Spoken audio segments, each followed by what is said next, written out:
Camp is fun. Uh-huh. Camp is great. It is an amazing environment to learn about basketball. You know, you're there, you're having fun, all the coaches are upbeat.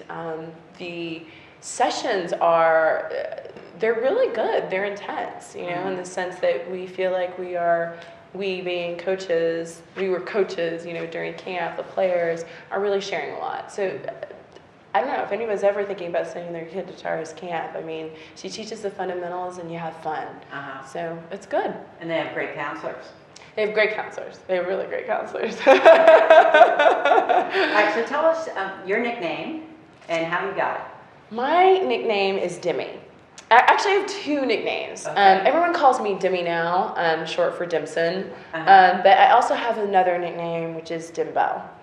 And this one, I don't get called this one quite so frequently, but it's a story that everybody remembers, and I can't believe I'm going to share this, but I will, which is to say, when I first came in as a freshman, my locker was right next to Heather Owen and Vanessa Nygaard. So I know, all right, and Vanessa really kind of took me under her wing, and we lifted weights together, and we were in the weight room one day, and you know, Vanessa, we're supposed to spot each other in the weight room. We have a partner, Vanessa's my partner. I really looked up to her. She was a senior when I was a freshman.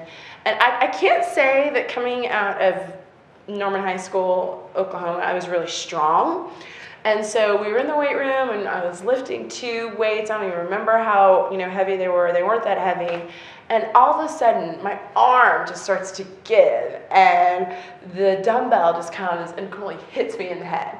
And I was livid. As a freshman, you know, you're not really sort of speaking up, I guess, to your senior classmen, but I did. And I totally blew up with her, and, you know, they gave me a hard time because they're like, who can't, you know, carry two, you know, 10-pound dumbbells and handle it yourself? But for whatever reason, I couldn't. And so everyone always brings up the story about me in the weight room hitting myself over the head with a dumbbell. And then obviously screw me and Vanessa. So, but anyway. Well, Vanessa was quite the character.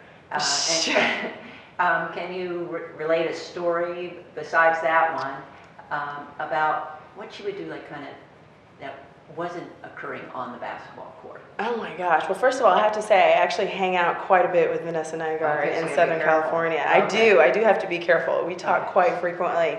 What does she do off the court? Yeah. I don't know if I can repeat any of Vanessa's stories that she does off the court. Suffice to say, I think, simply put, Vanessa is extremely, she's fun off the court. As you can imagine, I mean, she had a great deal of energy and enthusiasm when she played, and off the court, she's hilarious. She's fun-loving, she's wild. She keeps us all on our toes. So it sounds like you've made a lot of friendships here. What made you choose Stanford? Wow, you know, for me, Stanford was the best of both worlds, simply put. Both academically and athletically, it was the best of both worlds. You know, it's a world-renowned institution, obviously, and at the time, and I think this is still the case, that, you know, on the athletic end, Stanford has Olympic athletes, professional athletes who are just doing amazing things, both in their respective fields and outside of what they do. And I was just so taken aback when I visited Stanford by the caliber of high quality people, both in the athletic department and outside. So it was pretty much a slam dunk when I came. I thought, you know, and the palm trees helped too. Going down Palm Drive. Going down Palm Drive, that definitely helped. So it was an easy decision for me. Were there other schools you were considering? There were, mostly Big 12 schools. University of Oklahoma, Sherry Cole was my high school coach. Oh, and really? Left my senior year, so it was interesting. I think that it was probably thought that I might end up being a Sooner, but that didn't happen. Big 12 schools like Baylor, Missouri, all those guys. But, you know, I wanted to come out west. So Stanford was an easy sell.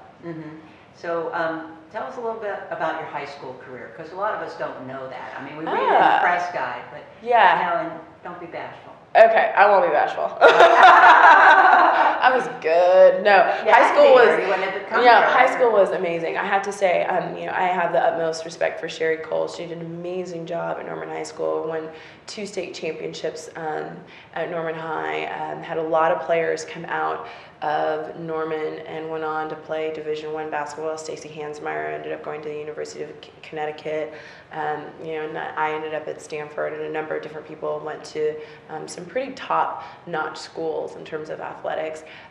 We had a great basketball team. I don't know what else to say. I guess so. Won 2 state championships. I won 2 with Sherry, and I won a 3rd my senior year, and just had a phenomenal time. Oklahoma is really big on sports, to say the least. So it was a great experience. Yeah. Wow. So as you think back about those times, I mean, you were very lucky because you had an exceptional high school coach. Yeah. What do you think makes a championship team? Oh, wow. I really think that a championship team is, obviously it's great to have great players. I think that helps tremendously, but I think there are a number of teams who have really great players and they just don't get there, and they're being really successful in terms of, winning championships. I think championships teams, it really is it's in the mind and it's in the heart. I think it's about coming into the gym every day with a work ethic that is unparalleled, and it's about inspiring one another and really working hard, and throwing yourself out there and sacrificing for your teammates and for your team, to be able to accomplish something great. It's this chemistry and dynamic, I think, that you build off the court, and being able to set a tone and set expectations that make championship teams really great. Well, tell us a little bit about the living environment when you came to Stanford, because you're talking about how you developed these friendships outside the basketball lines. Mm-hmm. Where do you guys live when you're on campus? Do you live in the same dorm? Tell the fans kind of how that situation is. Yeah, I think what's really great is you come in and you don't know who your teammates are. Especially as a freshman, you don't know who your incoming class is, and you are placed with other people. Stanford application, obviously, you need to be accepted to Stanford academically, and I think part of that process is going through this, who do you want to live with, and so they try and pair you and match you as best as they can, and that's kind of what happens. And so I lived in Sarah dorm, S-E-R-A, not S-A-R-A-H, and just had a phenomenal roommate and a great experience. So, we get paired to live with people just as any other Stanford student would. And then after that, obviously, you develop friendships and you can kind of stick together and figure out where you want to live, and you kind of apply together. So does the team kind of live in the same area, the same dorm, or? No, not necessarily. I think that, it's after a freshman year, it's whatever you choose to do. Whether it's if you want to live with a teammate, you can. If you want to live off campus or on campus, you can. So I think you have a lot of freedom. Mm-hmm. Yeah. And on the off seasons, I know you talked a little bit about camp. So during your off seasons, what else did you do? Or did you do camp almost every year? I didn't do camp almost every year. I worked. I tried to figure out what the heck I wanted to do outside of basketball. So I worked for a venture philanthropy company. One summer, you do camp a little bit. One summer I just went home. I think people just kind of have to find out what works best for them. Mm-hmm. Sometimes you do need a little bit of a break from Stanford, and that break can be long or it can be short. I know for a fact everybody at least spends some time away, and then maybe comes back or not. So.